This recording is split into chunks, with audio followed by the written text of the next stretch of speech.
You're listening to Environmentally Speaking, a weekly podcast diving into legal matters surrounding the environment, public utilities, energy, zoning, and permitting laws in Rhode Island and the surrounding areas. With your host, Marissa Desitel. This is Environmentally Speaking. I'm Clarice, and I know Marissa isn't here today. I didn't steal her role. We have a special guest. We have Karen, who just finished her summer internship with our office. So we thought it'd be really fun to chat with Karen, get her perspective on her experience, and talk about what it's like working in the office. Hi, Karen. Hi, guys. So happy to be here. Thank you for having me. So tell me, I'm going to kind of put you in the hot seat. Tell me how it was. It was absolutely incredible, this whole summer internship experience. When I started this internship, I had just finished my first year of law school. So really, I had no prior experience other than classes that I was taking in law school, which is a lot of reading and taking notes. So this was real world experience where I got to actually learn about cases that were happening in front of me in an area that I'm so passionate about, which is environmental law. And I got to be thrown into things that I never thought I would be thrown into and kind of get that real world experience, which was incredible. Oh, well, thank you. And sorry about the throwing in, but. No, it was great. It was great.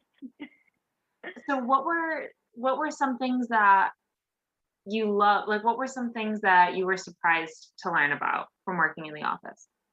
Yeah, I guess one thing that I was surprised to learn about is kind of, we were talking about this case that we're working on. And kind of when you look at it in the big picture, you kind of think, oh, this is something that's good for the environment. This will help the environment. But then when you actually dive deeper into it and see how it affects other parties and other people, you realize that maybe it's not what's best for the environment, and that there's so many players in every single case, and how when you're doing something to try and help the environment, you need to make sure it works for everyone and not just the parties with the big pockets. So. Oh, that's a good way of putting it. I love that. So tell me a little bit, you said that your interests were in environmental law. Tell me a little bit more about your background, just that way our listeners have.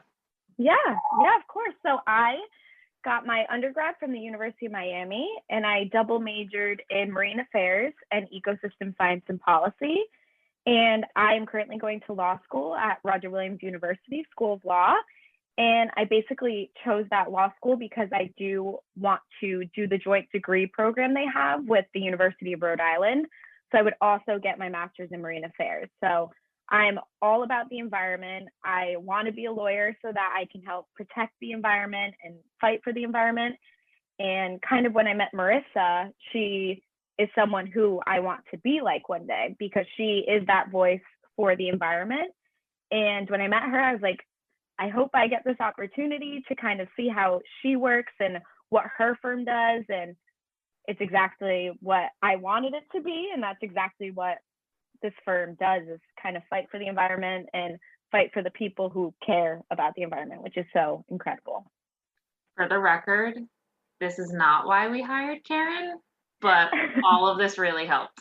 So it was something that you loved doing. Did you discover anything about, the law office and the process of the practice that you really loved doing, or? Yeah, I mean, I really kind of discovered that every single case I worked on, it was something I was interested in because it was about the environment. So I love diving deeper into kind of the specifics of the cases, reading, researching. I hadn't done much research during my 1L year, so I loved kind of doing that research on every case and looking deeper into those things. And then I also kind of started getting the opportunity to write some motions. And that is something I could see myself doing in the future. I thought it was really cool to do that research and then use that research to write these motions that are actually being used for these major cases, which is really cool. Nice. Was there something a surprising challenge? I guess probably a surprising challenge for me would be when you're in law school, you get the case, you read the case, and then you take notes on it and you're asked about it in class. Whereas in the real world, these cases have so many parts. There's not a written out case for you. What's happening is so many different parts and kind of going through so many documents kind of to get the full picture of something. So I think that was challenging, trying to get the full picture, because there might not be a full picture yet. Everything's kind of still in the process. So I think kind of going through all those documents and trying to piece everything together to write something to, I guess, help the parties was definitely challenging, but something I really enjoyed doing. So there's just a lot to it, but it was super enjoyable. I always thought when I was in law school that each case was like a puzzle. Yeah. And when you were reading a completed case, you got lucky because you got to see the picture on the box. Right. But when you're working in the firm, you're kind of putting it all together, but you don't have that front box picture. Exactly. So is there anything else that you'd want to share about your experience, or anything that you'd want to talk about that you really loved or challenged you, or so to embarrass us?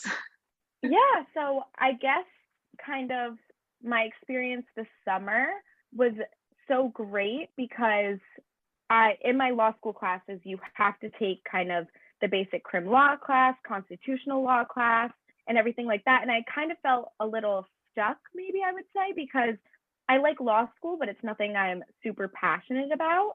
So coming into the summer internship was kind of just like reopening that door for me. I was reading and looking into stuff I was super passionate about, stuff with offshore wind farms and protecting fishermen, which is something I'm extremely passionate about. And it kind of just gave me that push to be like, to go back into law school.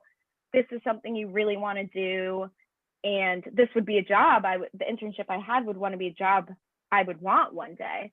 So I kind of think it gave me that motivation to go into this year to be like, you will eventually be doing what you want to be doing. And it's happening in Rhode Island. It's being led by females, which is incredible. And it just really kind of inspired me, I guess is the best way to put it, that this stuff is happening in Rhode Island, which is where I want to work, and that I can be a part of it one day, because I was this summer, which is so incredible. Do you have any advice that you would give somebody who's either looking to go into law school or, just starting out in law school when it comes to internships? Anything you learned that you thought was super helpful? Yeah, I mean, I think some advice I would give is do your research when you're applying for internships, and kind of don't just take the easy way out. Apply for something you would really see yourself doing and would really want to do. And working for this firm is something I would want to do for a career, something that I was passionate about, that I wanted to do. And it's stuff like this is a little bit harder to find, but if you do your research, kind of know what you want to do and have that experience. And then once you get that opportunity to kind of just dive headfirst into it, give it your all, do the work well. And kind of, I think when you're passionate about something, it makes it so much more enjoyable. So make sure you do your research to get an internship that is kind of something you want to do, not maybe the most prestigious, or I've talked to so many of my friends who've had internships this summer who it's prestigious internships with judges and stuff like that, but they didn't enjoy it at all because it wasn't anything they were super passionate about. Whereas this was something I was passionate about. So everything I was reading, everything I was doing, I cared about doing it. And it kind of gave me that experience for my future career one day, which I want to be in something like this. So I would just do your research, don't settle, and kind of go for something you actually want to do, because it's a whole summer. It takes up a lot of your time, and it's really important that it's an experience that you actually enjoyed and that you learned a lot from. And I can say, sitting at the other side of the table from you, I could see that in the interview. It was very clear that Rhode Island and Rhode Island's oceans were your passion and what you were focused on. And that spoke a lot to me. So I would agree with that completely, just being on the other side. If you're passionate about it, the people you're interviewing with will see it. It is something that you love, and you'll stand out more in interviews. Yeah, that's awesome. Thank you. I appreciate that you saw that. So. Oh, of course. That was a big deal to us. Well, thank you, Karen. Do we have anything that you'd want to leave anybody with or any last thoughts? I guess I just want to thank you and Marissa for such a great summer opportunity. I learned so much, and I kind of now have that push to work hard this upcoming year because I know kind of what I want to do in a career. People are doing it in Rhode Island, and I can kind of see it clearer now, which is so great. So that's my final advice, is getting an internship that kind of gives you that motivation to get through school because it's something you're really interested in and passionate about. And yeah, I just want to say thank you. Oh, well, it was amazing having you this summer. You were a joy to be in the office, and it's a little quieter without you. We miss you already, but thank you, I miss you. For podcasting. We appreciate it. And guys, look out for Karen. Yeah, thank you all so much. All right, bye everybody. Thanks. Thank you for listening to this episode of Environmentally Speaking. If you're in need of an environmental attorney, we are here to help. Call us at 401-477-0023 or visit our website at www.desautellaw.com. That's www.desautellaw.com.